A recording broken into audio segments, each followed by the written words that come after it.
Bismillahirrahmanirrahim. Assalamualaikum warahmatullahi wabarakatuh.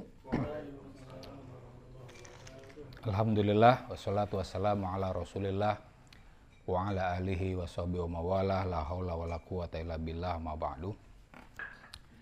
Teman-teman mahasantri Pondok Pesantren Luhur Ciganjur yang saya hormati dan santri online dimanapun Anda berada yang saya muliakan. Alhamdulillah kita kembali mempelajari kitab At-Turas wa Tajdid karya Dr. Hasan Hanafi. Pertemuan kali ini kita membahas halaman 18 mengenai tradisi fikih, ya. Kritik Hanafi terhadap tradisi fikih. Bismillahirrahmanirrahim. Qala al-mu'allifu rahimahullahu ta'ala wa nafa'na bihi bi ulumihi bid-dharaini amin ya rabbal alamin. Wal amthilatu kathiratun aidon mimma warathnahu min fiqhina al-qadimi. Dan banyak contoh juga yang kita warisi dari fikih lama kita. Id tatasya'abul munaqasatun nadhariyatu, ya. Karena perdebatan teoritis bercabang-cabang. Allati la tughayyiru minal waqi'i syai'an, yang tidak mengubah realitas sama sekali. Wa yastadul jadalu alladzi la yadullu illa ala ihtirafin au ta'assubin au iddi'ain. Dan perdebatan menguat, ya. Alladzi la yadullu illa ala ihtirafin, yang mana perdebatan itu hanya menunjukkan pada profesi. Artinya yang debat itu ya ini kerja kita emang debat. Au ta'assubin, atau fanatisme. Debat karena menunjukkan adanya bias tertentu, fanatisme tertentu. Au iddi'ain, atau praduga saja. Ya.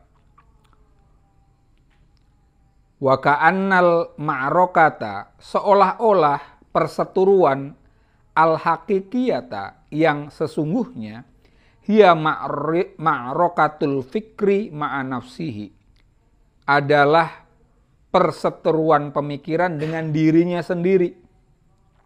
Kama huwal halu fi fiqhinal iftiradi al-qadim, sebagaimana keadaannya di dalam fikih kita yang hipotetis yang ada di masa lampau, ya. Ini kritik Hanafi terhadap tradisi fikih, ya. Dalam penelitian dan pengamatan Hasan Hanafi, fikih itu yang ditampakkan fikih itu adalah ya perdebatan teoritis saja, ya.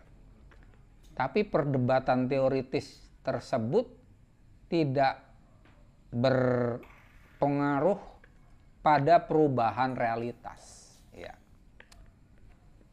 Teorinya kayak gitu, diperdebatkan kayak gitu, tapi realitasnya ya gitu-gitu aja.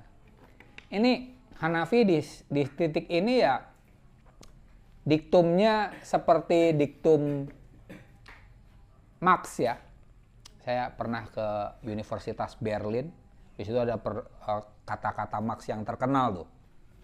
Kalau di Indonesia kan artinya para filsuf hanya menafsirkan dunia, padahal yang penting adalah mengubahnya. Nah, di sini kasusnya bukan filsafat, tapi fikih. Fikih juga sama, gitu.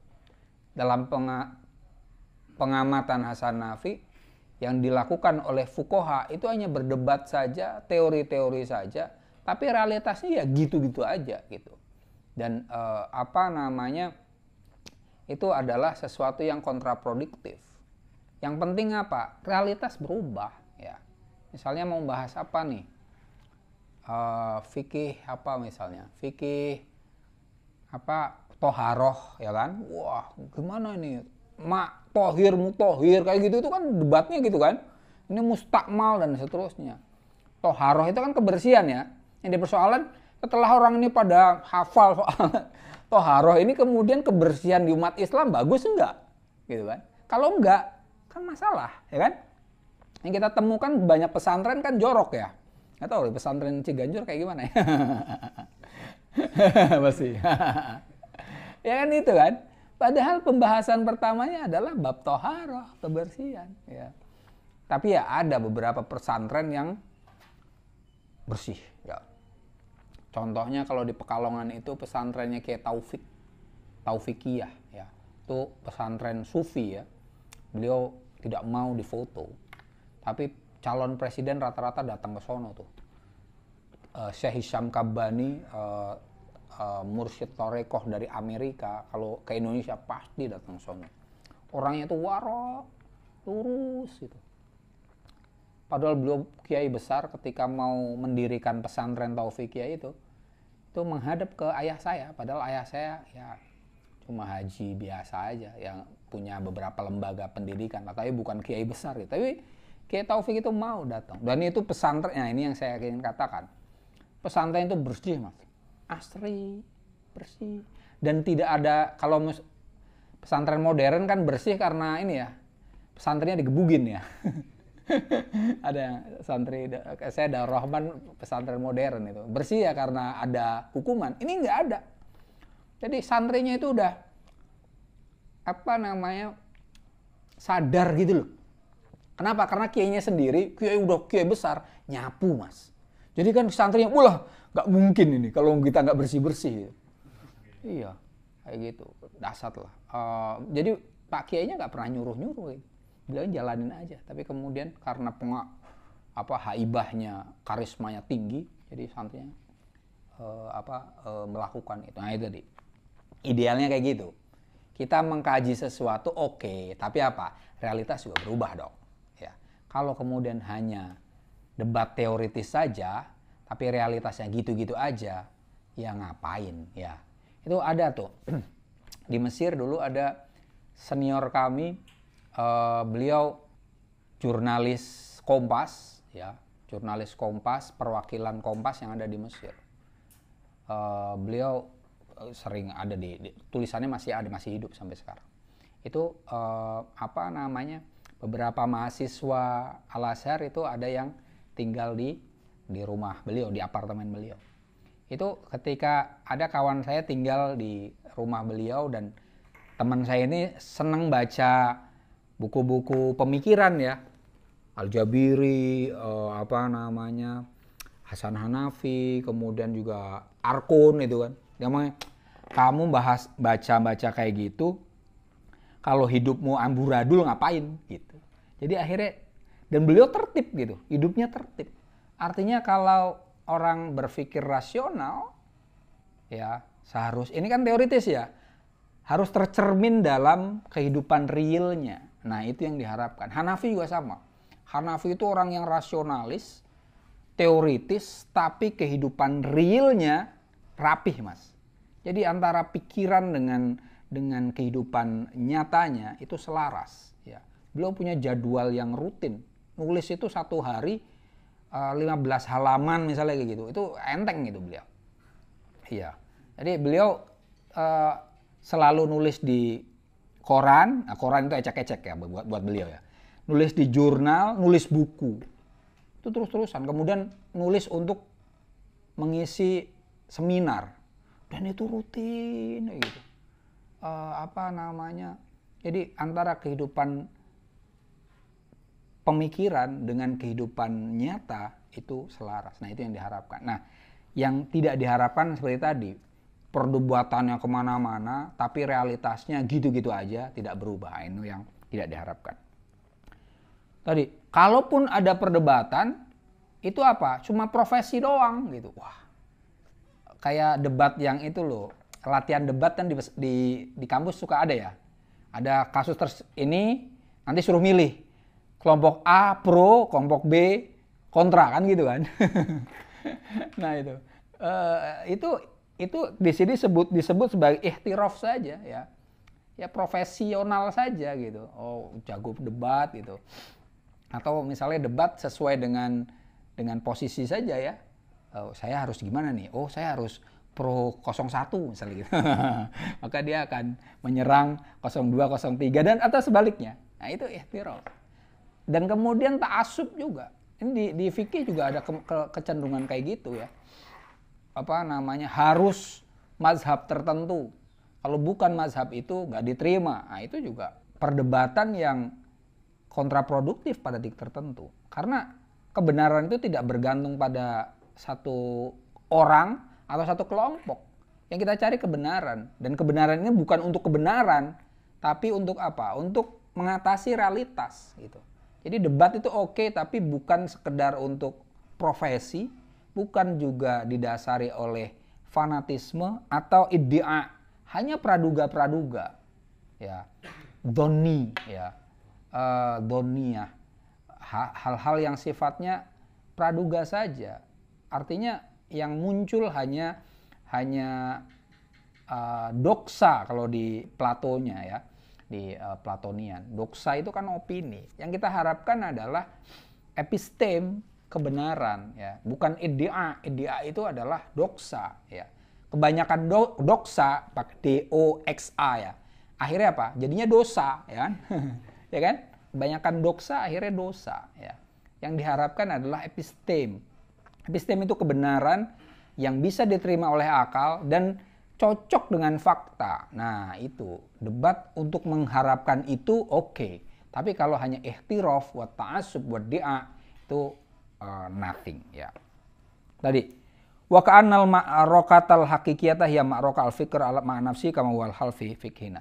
Kadang debat itu hanya untuk debat gitu. Ya, intellectual exercise ya. Ini di filsafat juga sebagian orang kayak gitu. Ada ini tapi kasusnya kalau di sini di fikih ya. Debat hanya untuk debat saja. Kalau hanya sekedar latihan kayak di pesantren Bahsul Masail mungkin nggak apa-apa ya. Ya, latihan untuk berargumentasi ya. Tapi kalau sudah ranahnya adalah di masyarakat, ya perdebatan itu harus solutif ya. Dan bukan sekedar ma'roka al-fikr ma'an nafsihi. Jadi hanya membahas hal-hal yang difikirkan saja, ide-ide saja, yang sebenarnya sejauh mana ide itu relate dengan realitas atau tidak, itu tidak begitu kuat. Nah, itu bermasalah. Nah, fikih yang hanya berdebat teoritis, kemudian tidak begitu relate dengan realitas, itu disebut sebagai apa? Fikih iftiradi ya. Fikih hipotesis ya. Praduga-praduga saja. Fikih yang tidak epistemik ya, tapi fikih doksa ya. Oke, kita lanjut. Takturul ahaditsu haulan nadoriyat. Banyak pembicaraan seputar teori-teori. Watatasoro al-ara'u. Dan pendapat-pendapat, opini-opini saling bergumul. Wal waqi lam yataghayyar. Sementara realitas tidak berubah. Ya, itu masalah. Apa misalnya? Bahas soal al-adalah, ya kan? Ya paling gampang yang tadi toharoh saja ya, karena kita bahas fikih awalnya bahas toharoh. Kalau kemudian tatasoro al-ara' walam yataghayyar al-waqi, itu syai'un abas ya, sesuatu yang sia-sia. Wa tadharu maharatul mufakkirin. Dalam kondisi semacam itu kepandaian para pemikir tadhar, muncul ya. Wal kitabu fi abqariyatis siyaghat ya. Dan kitab yang dihasilkan oleh para pemikir itu fi abqariyatis siyaghat, dalam formulasi yang jenius. Wah, keren nulis teori-teorinya ya. Wa tatanatsaru syi'aratu, dan banyak semboyan yang menyebar anil adli wa dzulmi as-sa'id ya. Ini as-sa'id, sa'idnya itu seharusnya pakai alif lam. Tentang keadilan dan kezaliman yang dominan. takturul khitabu anil fadilah, banyak ceramah atau presentasi tentang keutamaan, warradilatu hiyal asas. Padahal keburukan, ya, lawan dari keutamaan dari apa? Ketidakutamaan apa? Vice, ya. Itu adalah asasnya. Tadi banyak pembicaraan tentang kebaikan, tapi kenyataan yang ada itu buruk, ya. Jadi Hanafi di sini sekali lagi mengutamakan pada sesuatu yang realistis. Debat oke, pembahasan teoritis oke, tapi teori itu untuk praktek, ya. Pemikiran itu untuk realitas, bukan untuk pemikiran itu sendiri. Fawaqi'una al-minharu, realitas kita yang kolaps, yang jatuh, wajada fi turathinal qadimi ma yubarriru lahu inhiyaruhu wa yuakiduhu. Realitas kita yang kolaps itu mendapatkan di dalam tradisi lama kita sesuatu yang membenarkan kejatuhannya dan menguatkan tentang kondisi itu. Tentang kondisi kita yang buruk ini kadang kan tradisi punya catatan, ya. Misalnya kayak apa kalau di Jawa itu ada fase goro-goro, misalnya gitu, ya. Ada fase yang ya intinya fase yang dianggap buruk gitu, ya. Nah, kita kerap kali mendapatkan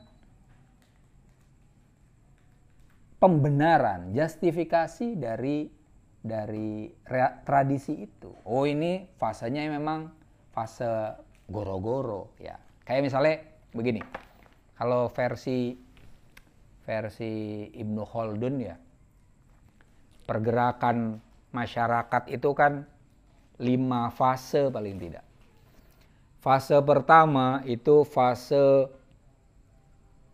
pembentukan awal. Fase kedua itu fase mempertahankan tradisi awal. Ya. Fase ketiga adalah fase keemasan. Kalau ini bangun, ini bertahan, ini puncak. Fase keempat adalah fase bidayatun nihayah ini. Ya. Karena sudah nyaman, dia mulai ada dekadensi, agak turun. Karena sudah menikmati kenyamanan. Fase kelima adalah fase sudah hancur, ya. Sebenarnya itu teori itu bisa kita refer ke ke sejarah Islam awal, ya. Nabi Muhammad kan bidayah, ya, pembentuk. Abu Bakar mempertahankan apa yang sudah dibangun oleh Nabi Muhammad, ya kan? Sementara Umar itu fase Umar adalah fase keemasan. Islam sampai ke Persia dikalahkan, sampai ke Mesir, kan semacam itu, ya, sudah meluas. Fase keempat, Utsman itu kan sudah mulai goyah, ya. Sudah ya ada nepotisme paling tidak, ya. Utsman itu kan dijatuhkan karena nepotis, ya.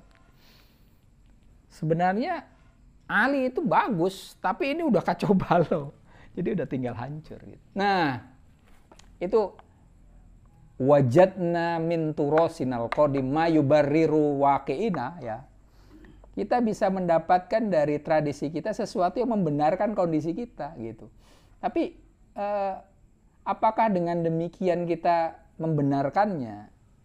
Ya udah, ini sudah sesuai dengan alur sejarah gitu. Jadi sekarang nih fasenya misalnya sekarang fasenya Ali nih, fasenya hancur nih gitu. Yang diinginkan oleh Hanafi nggak kayak gitu. Kalaupun sekarang adalah bukan bidayatun nihayah tadi yang keempat, ya. Ini apa? Berarti ya nihayatul hakikiyah, ya.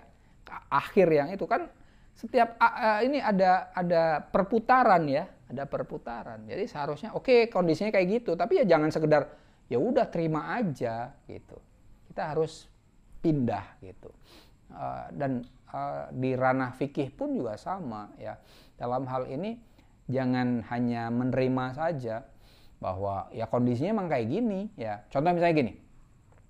Mesir, tadi saya ngomong bab taharoh ya. Karena taharoh di Mesir, kebersihan di Mesir itu buruk, Mas. Bahkan ada semacam anekdot ya, pernyataan lucu-lucuan di antara kita semua bahwa kullu jidar mirhat. Semua dinding adalah kamar mandi gitu. Karena pesing, Mas. Jadi kalau kalian ke Mesir itu ada temboknya ini pesing semua ini, Mas. Ini kita alhamdulillah nih Mas Faik nggak kencing sembarangan. Iya. Nah, kenapa hal itu terjadi? Menurut hemat saya karena ini mazhab fikih yang dominan di Mesir adalah Hanafi, ya. Dan standar najisnya Hanafi itu tidak seperti kita Syafi'i, ya.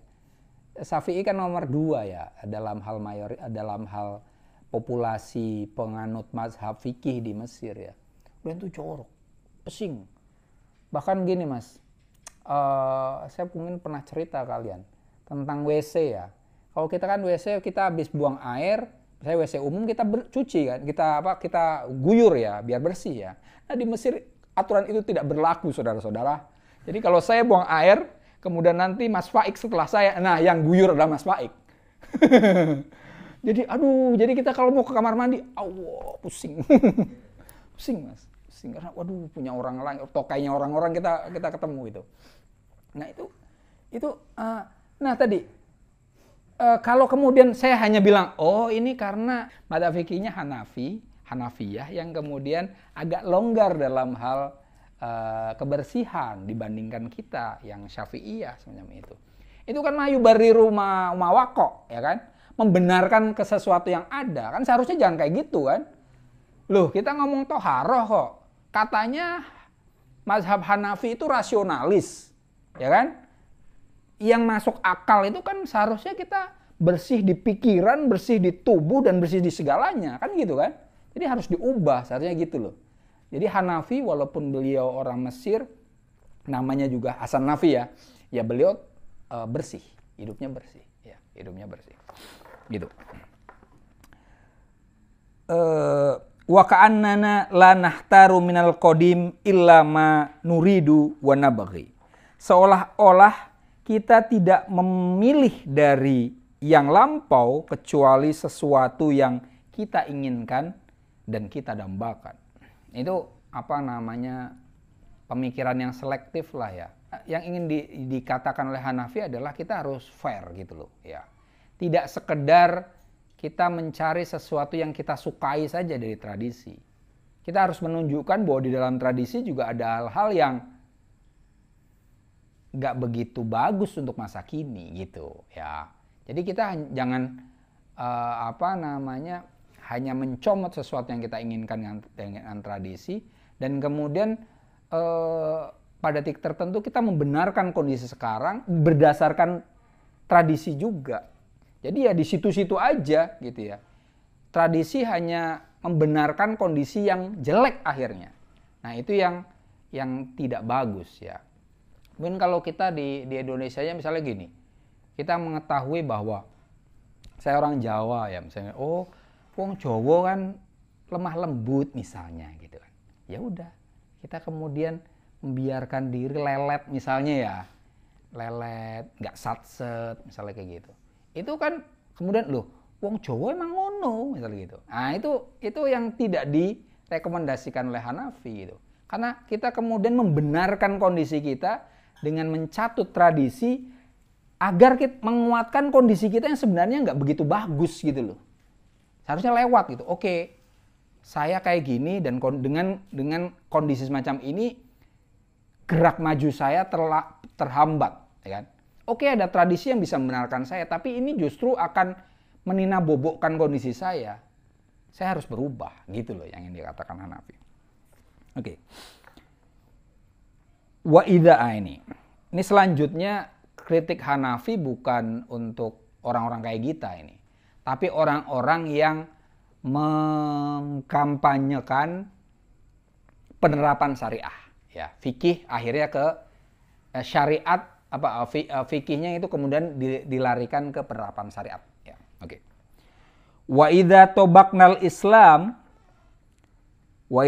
apabila kita hendak menerapkan Islam, wa aradna i'adatad daulatil islamiyah, dan kita ingin mengembalikan negara Islam, badakna biqonunil uqubat, kita mulai dengan penerapan hukum pidana. Ya, potong tangan, cambuk gitu kan. Kan biasanya gitu kan. Penerapan syariat Islam artinya apa? Oh, ada hukum cambuk. Ada hukum kisos gitu kan. Nah, itu Hanafi dalam hal ini mengkritik, ya. Wa ka'annal ghayata hiyal uqubatu walaysatil wasilah. Seolah-olah yang jadi tujuan adalah memidana. Walaysatil wasilah. Tidak terfikir bahwa penghukuman itu, pidana itu hanya sarana saja. Gitu. Jadi seolah-olah suatu kawasan itu dinyatakan menerapkan syariat Islam kalau di situ ada hukum potong tangan. Ya kan? Ukuran penerapan syariat Islam di Indonesia nggak sampai itu ya. Di Aceh itu kan ada cambuk, ya kan? Nggak boleh holwat, ya kan? Ya, Mas Aji tiba-tiba berduaan misalnya sama Mas Faik dicambuk gitu kan, homo ini kelihatannya. itu tadi, padahal sebenarnya ukubah pidana itu hanya sarana, bukan tujuan pada dirinya, ya kan? Hukuman itu kan untuk apa sih? Untuk menerapkan tertib, ya. Tertib bagi masyarakat. Gini loh, masyarakat itu kan kita kalau pakai pemikirannya Thomas Hobbes itu kan kita kan homo homini lupus, ya.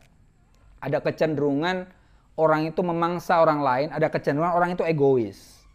Makanya dalam kehidupan bersosial minimal berdua, ya, itu harus ada aturan. Kalian lebih dari dua harus ada aturan, ya kan?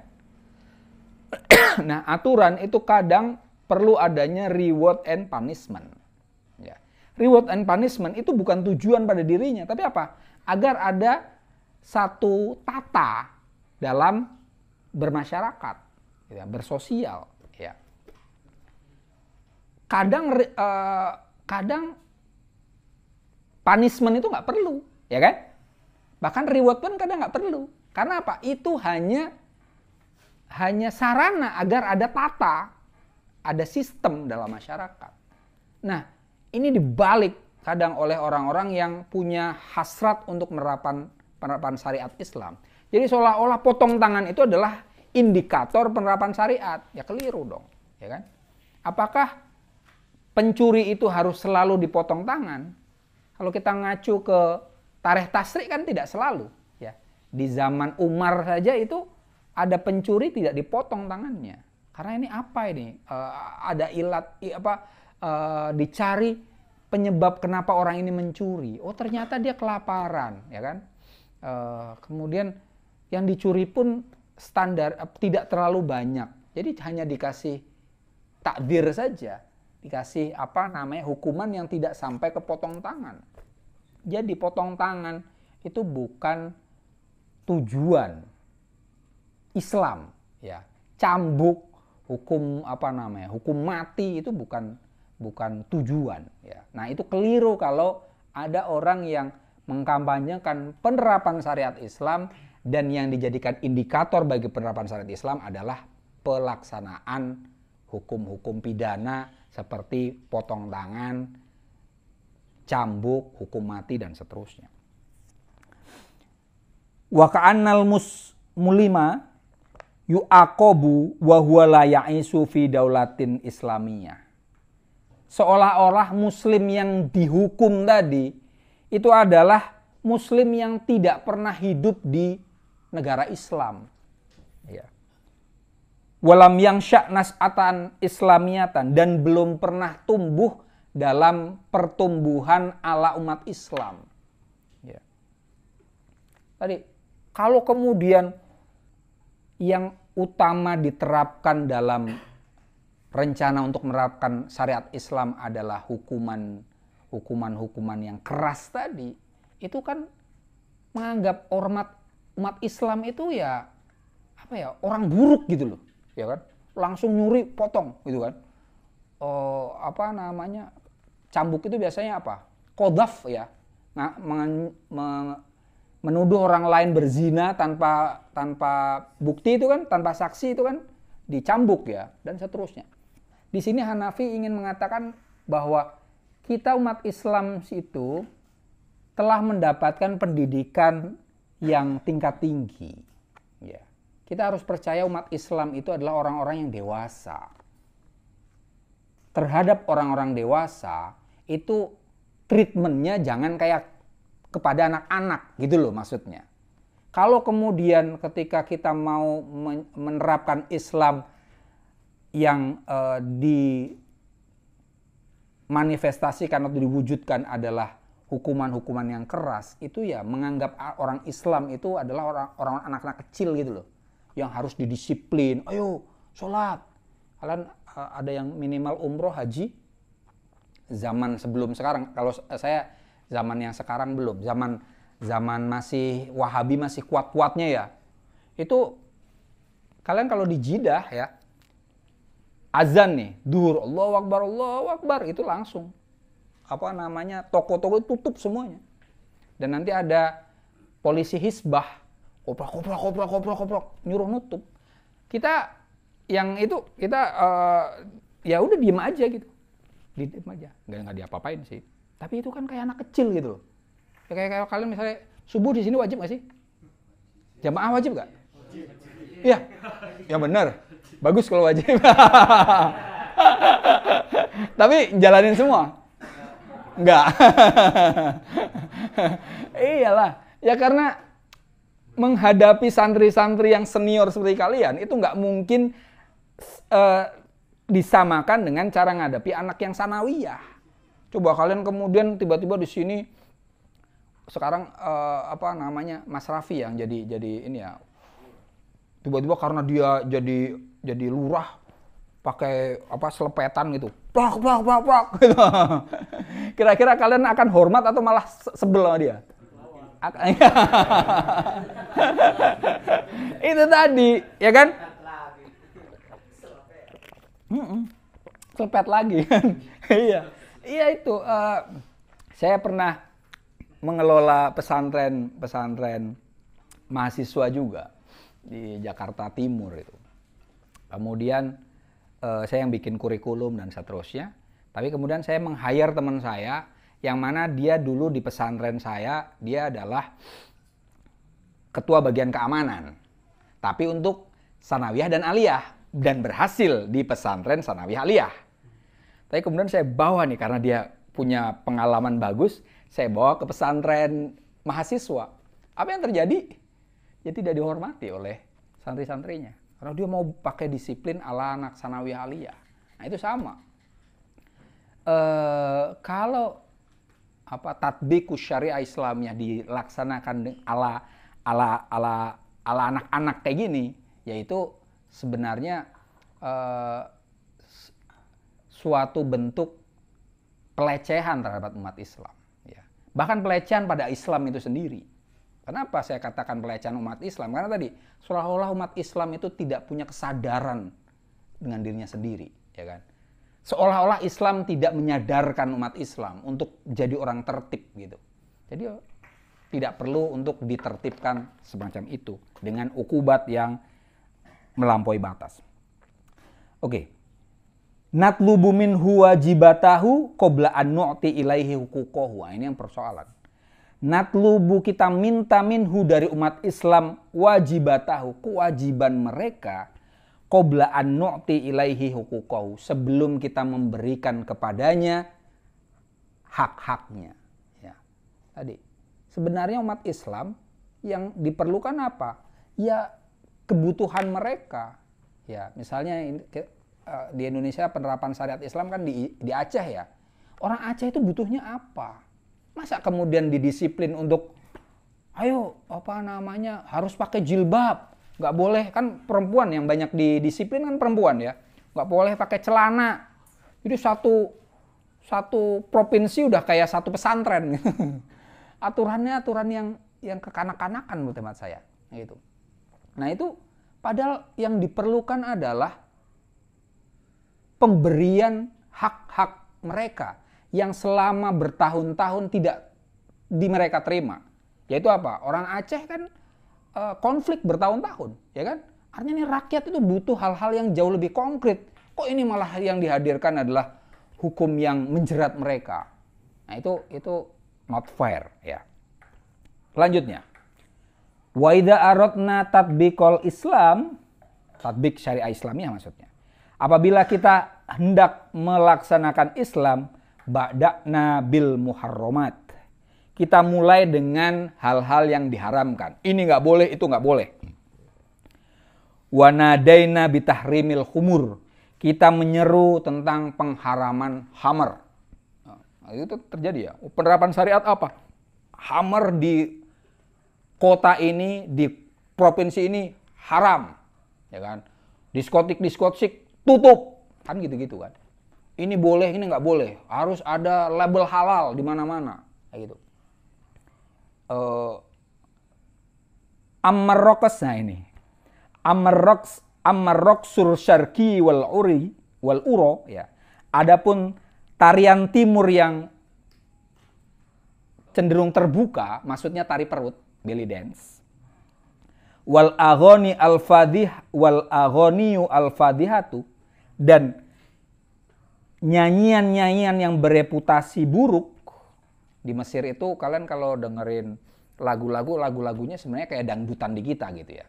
Dan isinya sebenarnya ya lagu dangdut lah ya. Reputasinya gitu ya. Standar estetikanya ya terlalu rakyat banget dan rendah sebenarnya ya.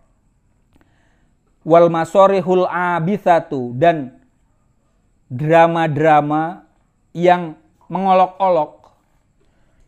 Kalian kalau iseng-iseng nonton film TV Mesir itu ada kayak kalau di Indonesianya itu Sri Mulatan gitu.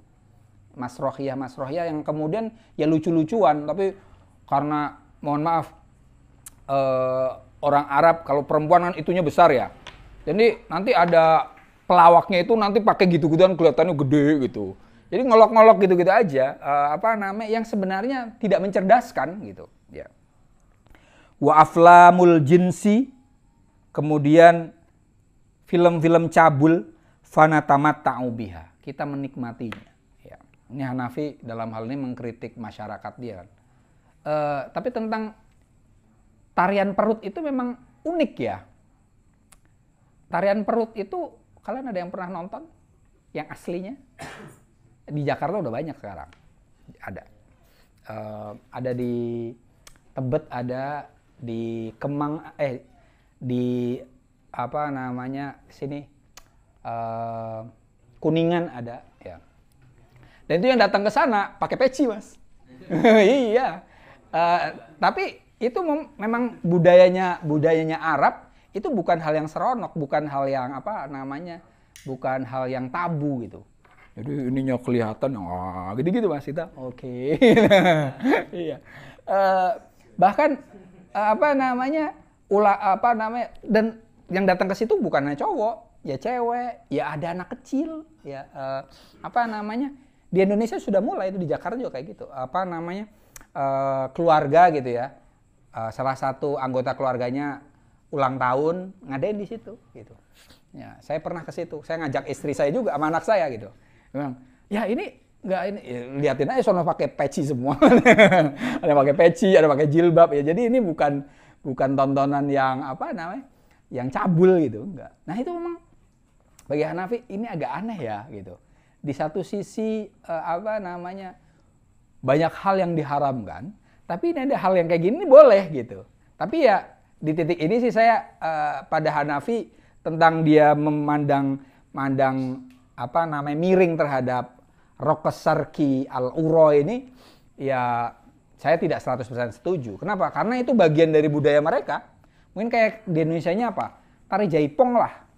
Kan tari jaipong, tari tayub itu kan gitu ya. Dari dulu ya goyang-goyang macam-macam gitu kan. Tapi apakah itu dianggap sebagai sesuatu yang cabul? Kan tidak ya. Nah, ini Hanafi, tapi yang ingin diungkapkan Hanafi di sini adalah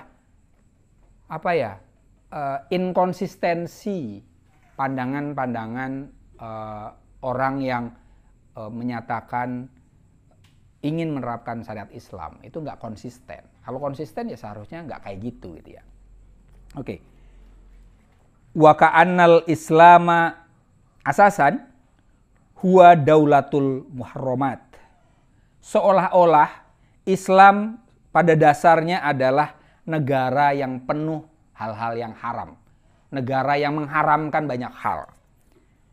Duna an nabda'a bil mubihat. Tanpa kita memulai dengan hal-hal yang diperbolehkan. Hatta yan aman nasu bil alam. Sehingga orang-orang bisa menikmati alam. Wa yabtahiju bit ta'bi'ah. Dan bisa bersukaria dengan alam semesta. Nah, Hanafi pengennya yang kedua. Ya. Jangan tampilkan Islam seolah-olah Islam itu adalah agama, apalagi dalam ini negara yang serba banyak melarang. Ini nggak boleh, itu nggak boleh. Itu pasti nggak asik. Ya. Bagi umat Islam yang lama seperti kita aja hal itu menyebalkan, apalagi bagi orang luar ya. Tapi biasanya orang Islam yang fokus di keislamannya di sisi hal-hal yang haram itu malah yang mu'alaf ya. Orang-orang yang Islam kemarin sore gitu, ini boleh nggak? Saya kalau misalnya meludah gimana kalau puasa kan gitu kan? Boleh nggak boleh gitu kan? Ya orang awam biasanya ya. Banyak larangan-larangan. Itu biasanya di kawasan masyarakat Islamnya ya newborn Muslim lah ya. Orang-orang yang Islam baru kemarin sore gitu. Nah, yang dilupakan adalah prinsip di usul fikih yang kita semua insya Allah tahu, al-aslu fil asya al-ibahah ya. Pada dasarnya segala sesuatu itu boleh. Hatta dalla dalilun ala hirmani. Sampai ada dalil yang mengharamkan gitu. Jadi segala sesuatu itu boleh aslinya. Kecuali ada dalil yang mengharamkan. Kan? Maka menurut hemat saya tidak perlu adanya stempel halal itu. Sertifikasi halal itu nggak perlu. Ya kan? Kenapa? Karena al-aslu fil asya al-ibahah. Segala sesuatu itu halal. Masa kemudian distempel halal? Coba ini papan tulis halal nggak ya? Perlu nggak distempelin? Ya lah kecuali ada yang mau makan. Masa ada yang mau makan papan tulis, ya kan? Ya ngapain? Bahkan ada kulkas halal. Ada teflon halal. Ini opo ini? Ya. Itu standar kayak gitu itu sebenarnya standar bukan untuk kita loh. Itu standar orang Yahudi. Kosher. Kalau kosher ya. Kosher itu standar halalnya orang Yahudi. Itu emang ketat sekali. Tidak boleh pisaunya itu bercampur. Ini harus khusus. Bahkan kulkas itu orang Yahudi yang benar-benar yang konservatif itu di rumahnya harus punya 3. Kalau misalnya di rumahnya itu ada orang lain ya, itu harus yang non Yahudi itu kulkasnya harus ada 3. Untuk daging yang kosher ya, nanti susu dibedakan. Ini yang non kosher, harus kaya, harus benar-benar kaya. Iya, saya tempo hari ke Singapura ketemu sama orang yang convert dari Kristen ke Yahudi gitu kan. Kemudian saya tanya, Anda benar-benar Yahudi totok atau tidak gitu? Oh enggak gitu, karena dia kerjanya sebagai supir taksi ya bapak ini. Saya kalau benar-benar mau ikut Yahudi murni, saya harus kaya raya gitu. Karena tadi kulkasnya harus ada 3. Kemudian Sabat. Hari Sabtu itu tidak boleh kerja, Mas, sama sekali. Nah, dia harus gampangnya apa ya? Kayak kitanya etikaf lah gitu. Etikaf. Dan itu harus siap-siapnya dari hari Jumat. Gimana coba? Itu harus nyiapin makanan, makanannya harus kosher, susah betul. Nah itu tadi, umat Islam yang terlalu mempersulit dalam hal halal haram, serba ini nggak boleh, ini nggak boleh. Itu sebenarnya dia sudah tidak jadi Muslim lagi, dia menjadi Yahudi. Ya, sampai tadi misalnya ini gelas, ini dicucinya siapa yang nyuci tadi, ya kan? Karena saya orang Islam ya, saya minum-minum aja. Tapi kalau orang Yahudi, Mas, repot. Saya punya sahabat yang Yahudi masalahnya. Saya undang ke rumah, di dekat rumah saya itu ada tengkleng enak. Kemudian saya beli tengkleng, beli sate gitu. Makanan enak-enak lah. Nggak ada yang disentuh sama dia. Dia cuma makannya apa? Minum air putih, teh pun nggak. Karena nggak kosher. Jadi air putih, kemudian buah. Allah, kayak gitu. Kan asalkan memang konsisten sih nggak masalah. Tapi kita umat Islam nggak sampai segitu-gitu amat. Yang ingin saya katakan gitu ya. Islam bukan daulah muharramat. Sebaliknya kita diajarkan bahwa segala sesuatu pada dasarnya mubah, boleh, kecuali ada dalil yang mengharamkannya. Kalau Anda ke luar negeri itu kan di mana daerah situ Muslim adalah minoritas. Kalau kalian terlalu strict dengan halal haram, itu kalian sulit untuk makan, Mas. Ya, datang nih. Ini apa ini? Kalau saya prinsipnya, saya nanya aja, ini apa? Oh, beef, daging sapi, ya udah. Sapi halal, ya udah. Masa saya harus nanyain, ini disembelihnya pakai bismillah? Enggak, repot sekali. Enggak kayak gitu amat. Ayam, ya udah, ayam makan gitu. Jadi nggak seribet yang seperti tadi. Sehingga ya oke-oke aja ya. Tapi kalau udah dikasih tahu, oh ini pork, ya ini babi, ya udah enggak, kan gitu kan. Oke, ini haram, udah jelas. Oh ini ada wine di situ, oke ini haram, ya kan. Sejauh itu dinyatakan sebagai makanan yang selama ini halal, ya ayam, sapi, kambing, ya udah makan aja. Dengan demikian apa? Yan imunnas. Kalau semuanya kita ajarkan semuanya boleh kecuali ada dalil yang mengharamkannya. Yang haram apa tadi? Homru, wal maisuru, darah, daging babi, gitu-gitu kan? Dam, walahmul khinzir. Nah, itu kan jelas, ya udah. Selebihnya oke. Dengan demikian umat Islam asik-asik aja gitu. Wa idza tobakna al-islama, apabila kita hendak menerapkan Islam, bada'na biqanunil ahwali syahsyiyah. Kita mulai dengan hukum keluarga. Az-zawaji wat tolaki, bahas tentang zawaj, nikah, wat tolak, cerai.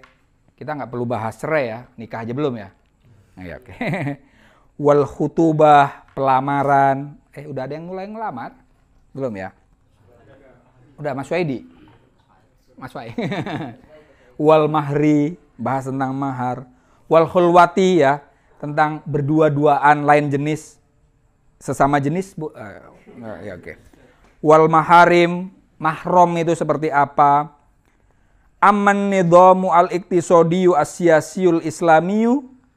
Adapun sistem ekonomi politik Islami, fanatwihi ila ma wara'a duhurina. Kita menggulungnya ke belakang punggung kita. Artinya kita meninggalkannya. Yang dibahas soal tadi ahwalu syahsyiyah. Ini boleh enggak? Itu ini kholwat, ya kan? Ini berdua-duaan enggak boleh. Nah, menurut hemat Hanafi yang penting adalah yang dibahas tentang ekonomi kita gimana, politik kita seperti apa, ya. Wa natruku lil hakimi ayyaf ala mayasya. kita tinggalkan perkara politik, ekonomi tadi kepada penguasa, ayaf alamayasya, supaya penguasa bisa bertindak semaunya. Tadi kita membahas soal hal-hal yang nggak terlalu penting. Ya penting sih, kita perlu juga membahas tentang nikah yang benar seperti apa, oke. Ya, bersuci yang sesungguhnya seperti apa, oke. Sholat yang benar seperti apa, oke. Tapi jangan kemudian kita meninggalkan pembahasan tentang gimana al-adalah al-ijtimaiyah, ya. Keadilan sosial itu seperti apa. Jangan kita biarkan itu hanya dibahas oleh para penguasa, para elit saja. Kita juga sebagai rakyat perlu membahasnya. Jangan dibiarkan itu dibahas oleh para penguasa saja. Wa nardo bi ayyi hukmin, kita ridho, kita menerima hukum apapun. Wa nuti'u ayyani domin, kita taat pada sistem apapun. Nah itu tadi, karena kita serahkan perkara politik dan ekonomi kepada penguasa, kemudian kita taat aja. Nah itu hal yang tidak dianjurkan oleh Hanafi. Mafhum mukhalafahnya apa? Kita harus terlibat dalam pembahasan tentang ekonomi dan politik. Ya. Jangan hanya membahas hal-hal yang seputar kita saja, kita juga harus membahas kehidupan sosial kita. Ya. Nah yang terakhir, wa ka'anna daulatal islamiyata hiyal usroh. Aksentuasi kita pada ahwal syahsiyah, penekanan kita pada hukum keluarga itu seolah-olah negara Islam hiyal usroh adalah keluarga. Wa ka'annal muslimah huwa rabbul usroh. Seolah-olah muslim adalah kepala keluarga. Walaisal muwatin alladhi ya'ishu fi daulatin. Bukan sebagai warga yang hidup di suatu negara. Nah ini menarik. Ini hal yang disampaikan oleh Hanafi tahun 80-an. Tapi dilakukan oleh NU berapa tahun terakhir. Ya kan?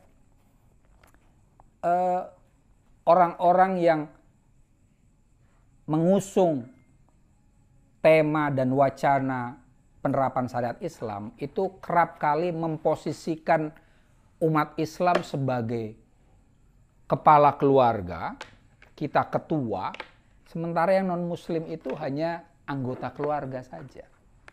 Kita muslim sebagai warga nomor 1, yang non-muslim warga nomor 2. Ya. Jadi, padahal seharusnya apa? Ya dibalik. Muslim itu hanya bagian dari mawatin, bagian dari warga negara. Dan non-muslim juga warga negara. Ya. Dan jangan sebut kafir. Karena Munas Alim Ulama tahun berapa sih itu kemarin? Tahun berapa? 2000 berapa? 2019 apa 2020? Munas Mas, Muslimas Alim Ulama. Sebelum Muktamar Lampung. 2019 ya. Ya kan? Tentang itu loh. Pembahasan non muslim jangan sebut kafir. Nah, ini tadi. Itu mereka juga muwatin. Kita juga muwatin. Kita bukan Rabbul Usroh. Kita A'dha'ul Usroh. Wahum aidon A'dha'ul Usroh. Ya. Kita adalah anggota dari suatu keluarga. Kalau kita anggap negara ini adalah keluarga, maka kita semua adalah anggotanya. Dan non-muslim pun adalah anggota keluarga. Konsep tentang kafir yang ada di fikih klasik itu tidak relevan dengan zaman sekarang. Misalnya ada untuk mengidentifikasi non-muslim di Indonesia kan nggak pas. Apakah orang Kristen di Indonesia itu kafir harbi? Nggak masuk. Apakah kafir dhimmi? Nggak juga, ya kan? Bukan. Kafir dhimmi itu kan pengandaiannya adalah umat Islam menyerang satu kawasan, kemudian ada non-muslim yang tidak masuk, tidak menjadi muslim, ya non-muslim tetap dengan agamanya. Nah, Tapi kemudian umat Islam menjaga mereka, ya kan? Nabi Muhammad juga menyebutkan itu, tetap menjaga dignity,